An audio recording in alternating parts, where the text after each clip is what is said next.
But actually, for us to be comfortable ang buhay natin, dapat maging risk taker ka, dapat maging buo loob mo, naharapin mo yung mga kinakatakutan mo. Magsasawa ka sa lahat ng pagkakamali. Di ba? Parang kahit ano pang tiis mo sa ginagawa sa'yo, sa nangyayari sa'yo, darating ang time na mapupuno ka at magsasabi ka na gusto ko na ng changes sa buhay ko. Here we go.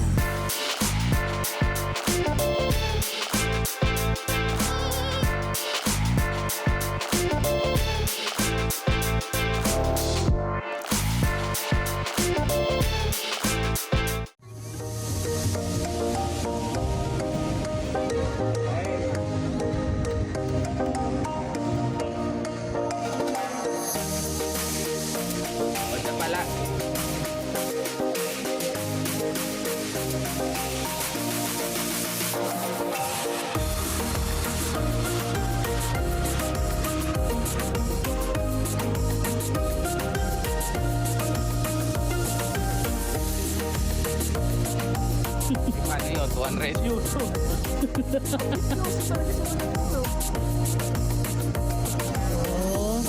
Goal 100.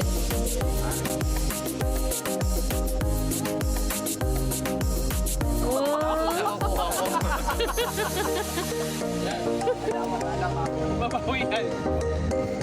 Sumot sa akin, point ko yun. Alam mo, kanina pa kami talo. Pag loser ka, sasabihin mo, malas kasi yung orange, maswerte yung brown. Iisipin mo, swerte doon. Ganun talaga yun, puro rason. Kaya, subukan natin ulit.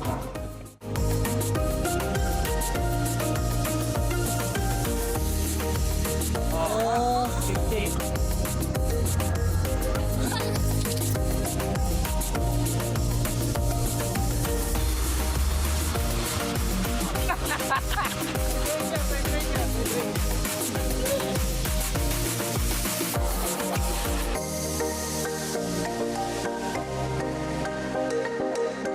Nick, bigyan mo na lang kay Kuya pagkakataon. Sige, kita po naman. Alis na muna kami. Kaya 20 yan? Anong 20? Ba't naging 20 yan? 20 bilhin mo, bilhin mo. Magic. Kumita agad. Para kang si Papa.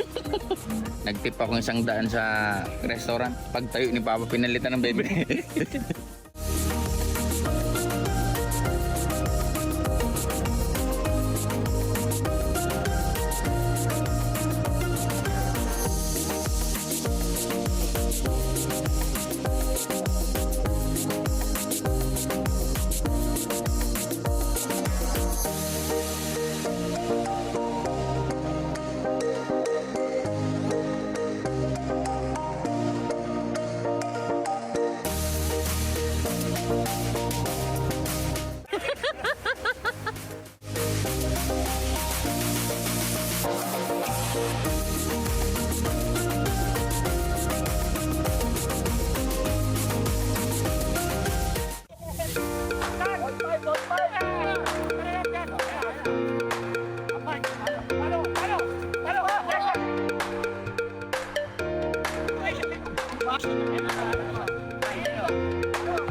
Balikan niyo na ha, para mag-challenge.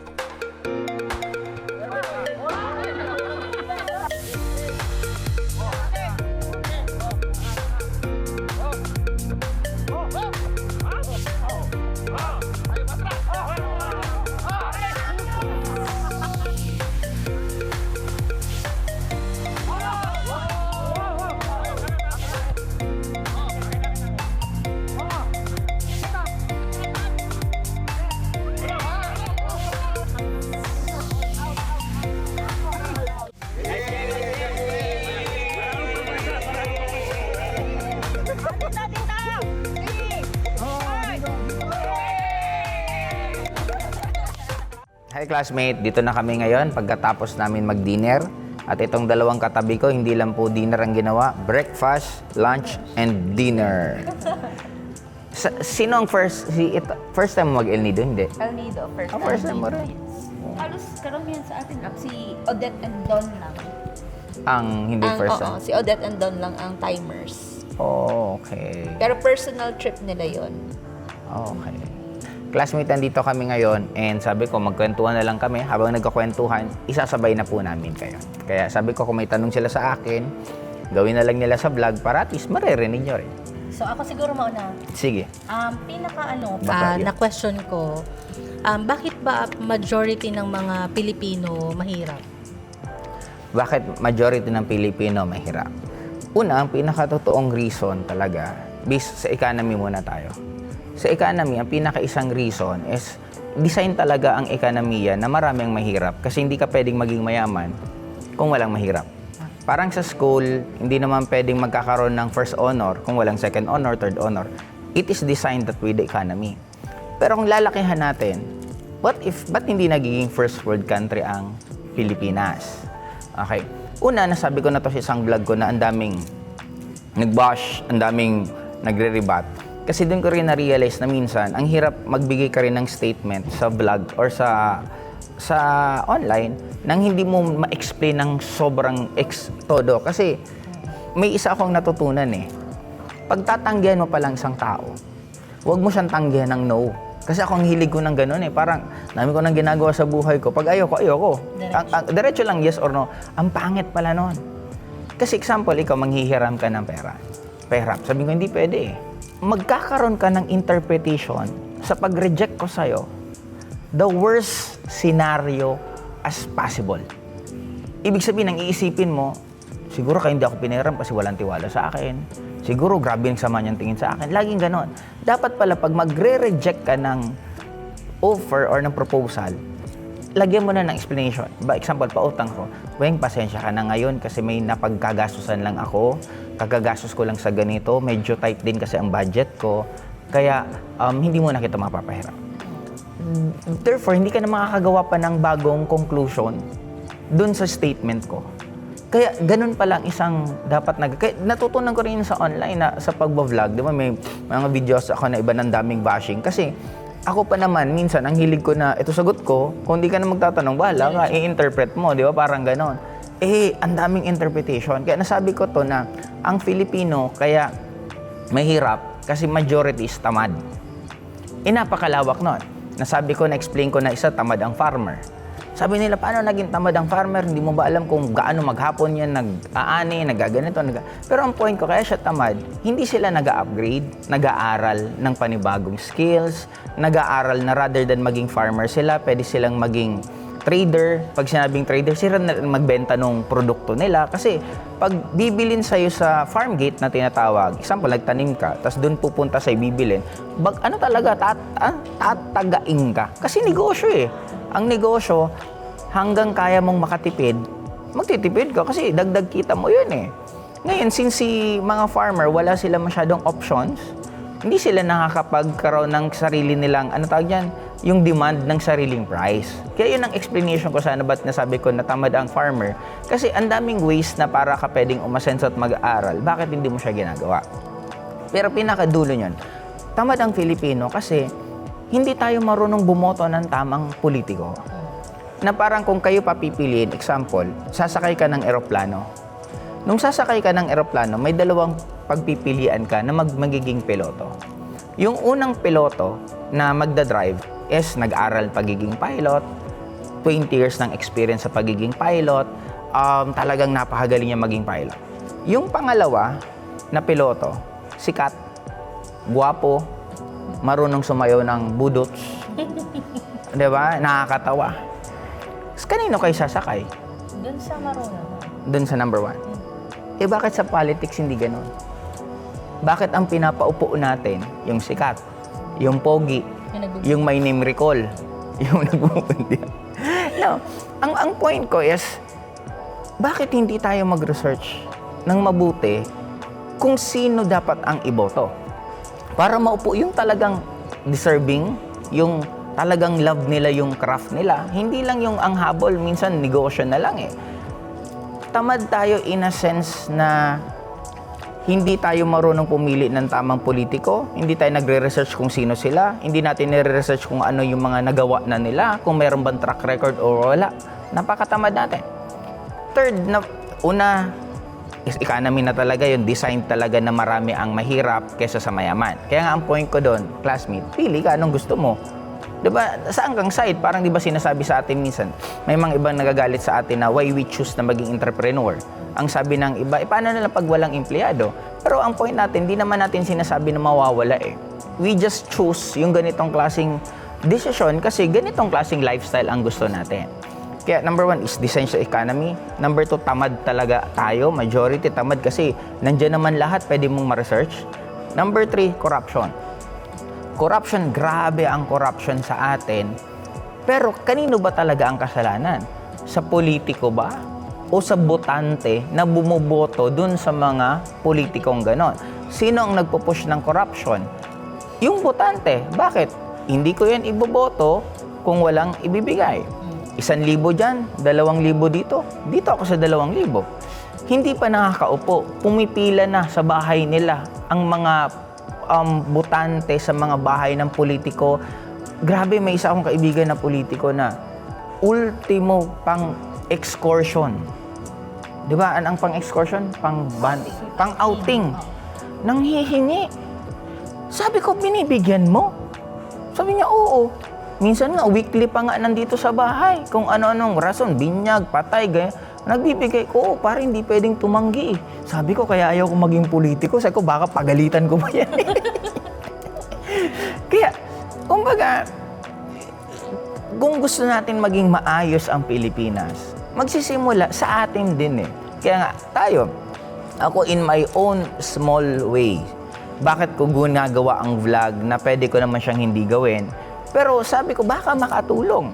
Kung paano ko kayo natulungan, naturuan na mag-level up ang mindset, mag-level up ang thinking, malay mo, makatulong din tayo sa mga ibang nanonood. Kaya, yun ang pinaka para sa akin na reason bakit mahirap ang Pilipinas is yung number 2, tamad lang naman talaga tayo na mag-aral. We have so many times mang-bash ng ibang tao. May nakita kang umaasenso, ibabash mo imbis na ma-inspire ka. Makikipag-away ka sa opinion ng ibang tao sa, anong tawag niyan, sa online na kung iisipin mo, anong mabibenefit nun sa buhay mo? Okay lang siguro kung influencer ka rin na kumikita ka habang nagkakaroon ng engagement yung, anong tawag niyan, yung page mo, yung vlog mo. Pero kung normal kang tao, lugi ka eh. Habang nag-aaway-away kayo sa comment section ng mga pina-follow po ninyo, ng mga influencer, they are earning money. Kaya nga gustong-gusto po niyan. Wala yung pinagkaiba sa artista na gusto nagkakaroon ng issue. Ano ba tawag yan? Basta yung parang pinag-uusapan sila. Gustong-gusto yan kasi nagkakaroon ka ng market eh. Mas ang tawag doon, free advertisement eh. Free advertisement eh. Kaya sana sa mga nanonood, matuto sila na they just need to focus, gawin yung mga bagay kung saan sila meron pinagkakakitaan rather than spending their whole day na naubos ang araw nila na wala lang naman naging productive. Kaya yun ang sa akin ang pinaka-reason bakit maraming mahirap pa rin na Pilipino na kung iisipin, dapat maging first world country tayo kasi we have the resources, we have the most beautiful climate sa buong mundo na wala po tayong snow. Isipin mo lang sa Canada, I think may mga states sa kanila na 8 months snow.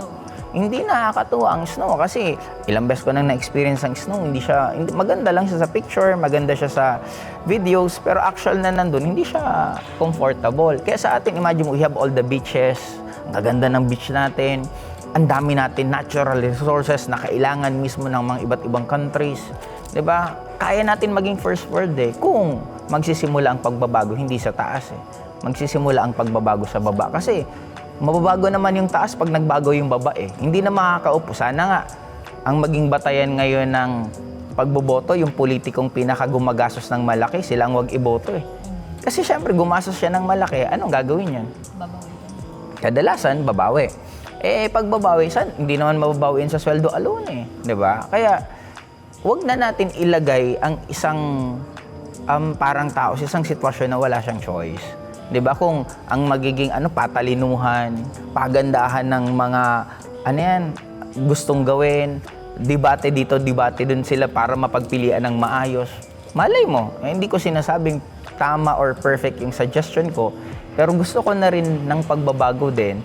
Sabi nga, paano magkakaroon ng pagbabago kung hindi ka magbabago? Apsi, bakit karamihan ng mga Filipinos is takot sumubok ng bago? Actually, connected to dun sa yung tanong ni Mami Weng. Kasi minsan, kahit may opportunities na nakikita sila, na andun yung gusto naman nila, pero takot lang sila. Meron kasing naka-engrave na programming ang tao. Ang isang reason dyan, may tinatawag na fear of the unknown. Sabi nga nila minsan di ba? May tao bang takot sa dilim? Yes. Hindi ka takot sa dilim. Takot ka kung ano ang meron sa dilim. Di ba? Now, it's the same na natatakot tayo kasi alam natin ang change correspond uncomfortability. At na mindset tayo na pangit ang maging uncomfortable. Kaya nga laging mindset sa atin, mag-aral ka ng mabuti para pag-graduate mo, makahanap ka ng magandang trabaho, para pag may trabaho ka, maging komportable ang buhay mo. But actually, for us to be comfortable ang buhay natin, dapat maging risk taker ka, dapat maging buo loob mo, naharapin mo yung mga kinakatakutan mo. Kasi mauubos lang naman yan Pag naubos mo na yung kinakatakutan mo, parang level up, parang imagine sa pag-gym. Sa una, pag nagbuhat ka, sasakit. Pag nagbuhat ka sunod, sasakit. Darating ang time, pag nagbuhat kang hindi sumakit, mapapa-question ka na Teka lang, ba't hindi sumakit? Parang mali yung ginawa ko Sige, sa susunod na gym ko, i-improve ko lalo. Kasi alam mo na kailangan masaktan ka para ma-broken yung, muscles, hindi muscles yung parang protein, basta yung sa katawan, kailangan siya ma-broke, mapunit, para pag lumaki, magiging muscle. Since alam natin yung formula na ganon, kaya okay lang sa atin na sasaktan. Then, hindi na naririli kasi ng tao yun sa buhay. Na we are so afraid of the pain na mararanasan natin, na alam natin lahat, yung pain na yun, dun ka papatibayin, dun ka magiging magaling, dun ka mag-grow. Then, bakit hahayaan mo or iiwasan mo yung bagay kung saan ka mag-grow? Kaya nga, di ba, parang ako, nakikita nyo minsan, I really love to do the uncomfortable. Kaya nga, ngayon, imaginein mo achievement for the past 5 days, wala akong inom ng alak, hindi ako nagkakape. Yung kape ko, breaking, yung alak, nagagawa ko rin to minsan, 1 week, 2 weeks, hindi ako uminom. Pero ang kape, hindi ko pa to nagagawa sa buong buhay ko. I think this is the first time simula nung nagkape ako, first time ko to na natigil. Then, yun ang logic ko kasi kanina tinatanong ako ni Marco na, ba't ka tumitigil? Di ba? Kasi kadalasan pag tumitigil, may sakit. Di ba? Sabi ko, hindi naman. Sabi ko, wala namang problema. Kaya lang, gusto ko lang gawin yung hindi ako comfortable kasi may panibago akong goal. May gusto akong ma-achieve na goal ngayon. Kumbaga, nilagyan ko na ng timeline sarili ko na dapat ma-achieve ko na yon. Kaya ang una kong ginawa, yung pinaka-love ko, yung pinaka-comfortable akong gawin, yun ang ititigil ko. For me to be reminded na kailangan ko maging sa fighting form. Ang tawag ko niyan, fighting form, na para ako nasa gera ulit. Lalaban ulit ako, may panibago akong goal. I need to achieve my goal, kaya kailangan ko maging ready. Financially, walang problema. Kailangan ko maging ready emotionally and mentally. Kaya yun ang science sa gano'n na dapat maintindihan lang naman natin na hindi naman magiging masarap ang isang bagay kung masyadong basa mo na kung anong nangyayari. Kaya nga parang ako nung nanood ako nung isa yung ganda na sa Netflix, yung Marahaja, something parang ganon. Ang ganda kasi yung twist, siguro mga nakalimang twist ka, patapos na yung movie, mga 5 minutes na lang, akala mo, alam mo na yung storyline, biglang may twist na naman ulit. Then, yun na nagpapasarap ng buhay. Hindi masarap ang buhay na predictable na yung mangyayari na, di ba, papasok ganitong oras, lalabas kang ganitong oras, uuwi ka ng ganitong oras. Parang, I find it boring. Sa personality ko, kumbaga, parang ayoko ng ganun. Gusto ko ng iba-ibang nangyayari.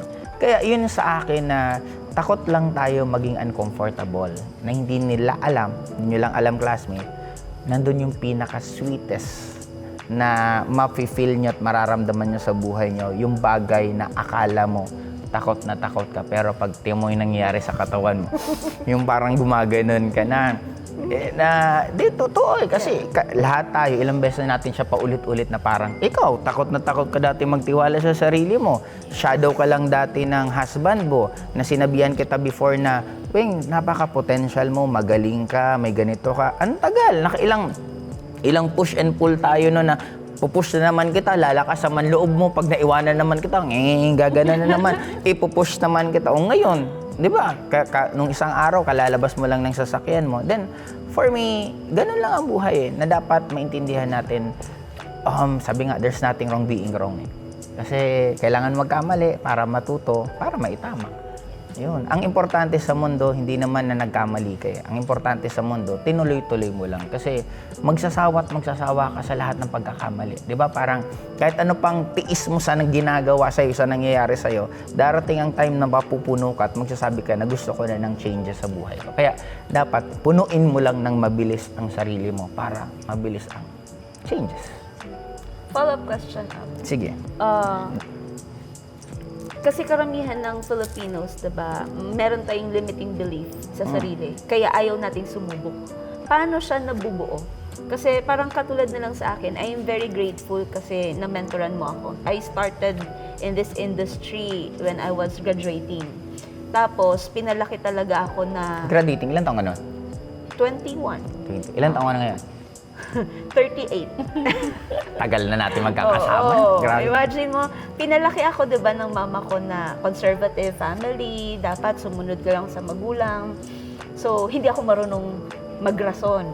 Pero dito ako na open up sa, kumbaga, pinakatotoong nangyayari sa buhay na kailangan ko pala ipaglaban kung ano yung gusto ko. Kaya grateful po ako sa mentorship mo. And yun yung naghatid sa akin sa buhay na na-enjoy ko ngayon. Imagine mo up ngayon, kanina mini podcast kami ni na Mami Weng. Looking back sa experiences namin. From the simple pleasures na sa Bicol lang, nag-outing, yung mga outing na pang simple, yung masa. Tapos, to the point na na-experience namin yung luxurious lifestyle. Maldives, kasama ko siya. Kasama ka po pala sa Maldives. Oo, Maldives, iba't ibang bansa na parang dati, usapang ibang bansa, parang wildest dream na siya. Pero sa industry na meron tayo ngayon, kumbaga naging normal na bagay na lang. And yun, paano ma-break yung limiting belief na para sa lahat ng mga nanonood? Kasi minsan, yun lang pala yung kailangan natin gawin, na yun yung bibigay sa'yo ng breakthrough sa life na pinapangarap mo. Ano yan parang imagine mo na lang para tayong clay. Nung bata ka, may naghuhulma ng clay mo. Pero habang lumalaki ka, nakalimutan mo, pwede mo pa rin palang ihulma yung clay na kung anong nakalakihan mo. Parang, eto classmate, maintindihan nyo na ang mundo natin si just simulation. Simulation lang talaga to.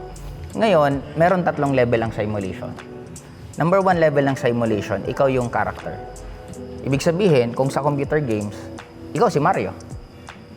Ang level 2, ikaw yung player. Ibig sabihin, hindi ikaw si Mario, ikaw ang nagko-control kay Mario. Ang level 3, ikaw yung programmer. Ikaw yung gumawa ng game. Then, pili ka kung saan mo gusto doon. Nagkataon lang na nung bata tayo, wala kang choice. Kasi kung sino magulang mo, kung anong nakalakihan mo, yun ang nagiging belief mo. Unless na naswertehan ka, nagkaroon ka ng ibang circles na nilabas ka dun sa belief na yun at binago ka, may chance ka pa. Kaya, irregardless of age, mas tumatagal lang ng konti talaga pag medyo matanda na. Pero pag bata, mas mabilis pa ang mga changes, ang reprogramming, mas mabilis. Kaya, yun lang naman, ang limiting belief natin, ang daming factors na dala-dala dahil sa culture. Ang medyo may masasagasaan lang ako dito. Pero majority ng medyo third world country, sobrang religious. Kasi we are a religious country. Sinakop tayo ng Spaniards for more than 300 years.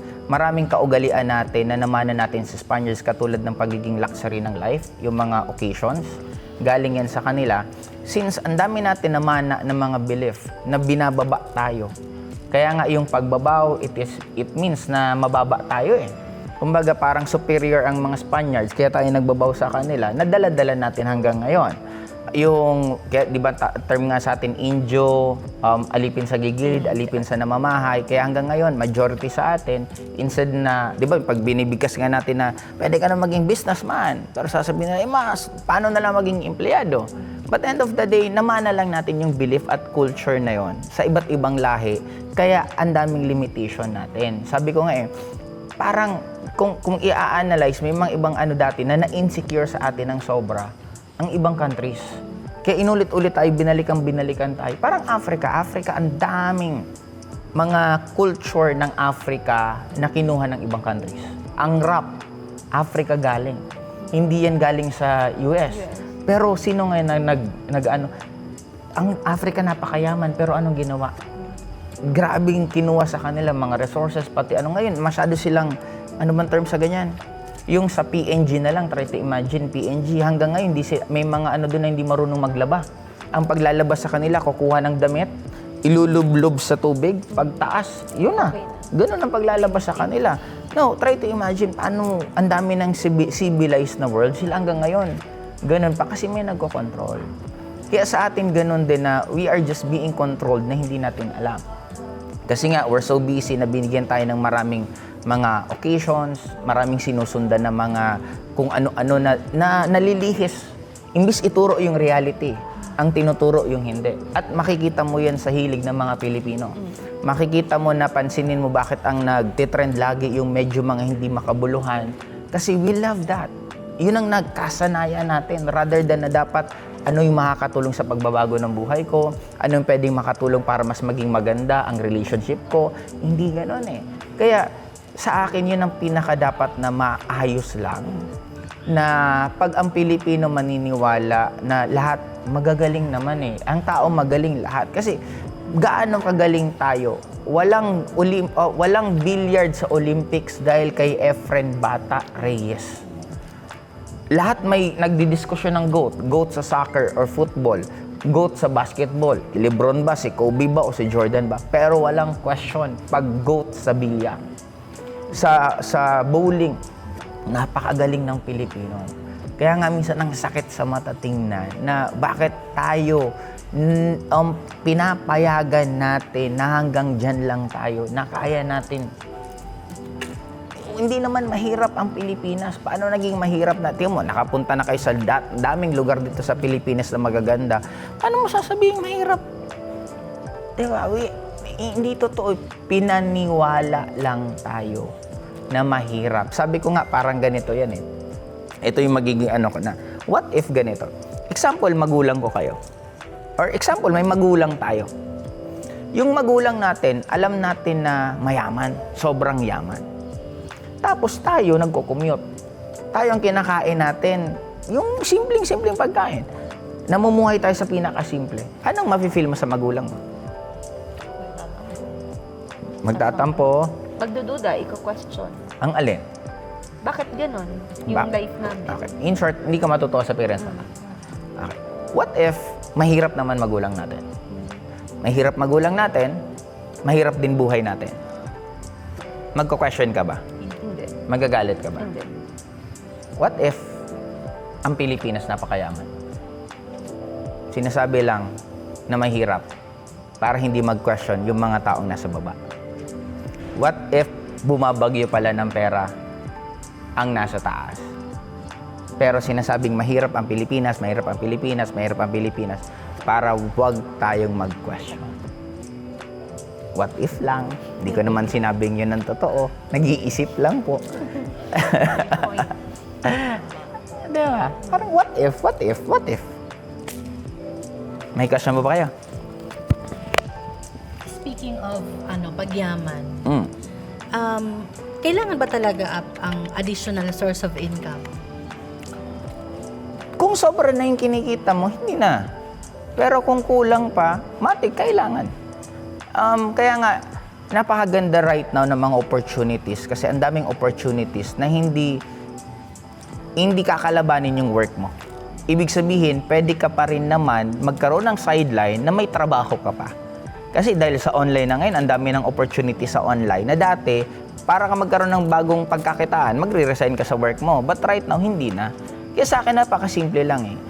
Kung kailangan ba ng dagdag natin pagkakitaan, ang mayaman nga, ang yayaman na, hanap pa rin ng hanap ng pagkakakitaan. What more tayo na gusto natin kahit papano man lang guminhawa ang buhay. Yung magiginhawa na nga ang buhay, hindi tumitigil maghanap buhay. Tayo patuloy na hindi pa ganun kaganda ang buhay, ikaw pa magpapahinga at marirelax. Di ba parang ang labo? Kaya, example, sa akin, pag may mga circles ako na medyo may mga kaya talaga, lahat may nag-uusapan pagkakaperahan eh. Negosyo dito, negosyo doon, paano kikita, o pare, baka may alam ka sa ganito, ganito. Ganon. Kaya, kung sila nga, kasi, di ba, it doesn't mean na naghahanap buhay ka, hindi ka na mabubuhay. Tayo, di ba, naghahanap buhay naman tayo, pero nakakapag-enjoy pa rin naman tayo. Ikaw, kasama mo ang anak mo right now. Nakakapag-spend din tayo ng time sa mga loved ones natin. Nagkakaroon din naman tayo ng vices from time to time na umiinom pa rin naman. Di ba, parang, ang end of the day para doon, pwede naman pagsabayin. Bakit hindi? Di ba? Kung kaya naman, kasi sana, ito classmate, sana magkaroon tayo ng bagong culture na hindi yung anak natin ang bubuhay sa atin pagtanda natin. Sana magkaroon tayo ng culture na yung negosyo mo ang bubuhay sa'yo kahit matanda ka na.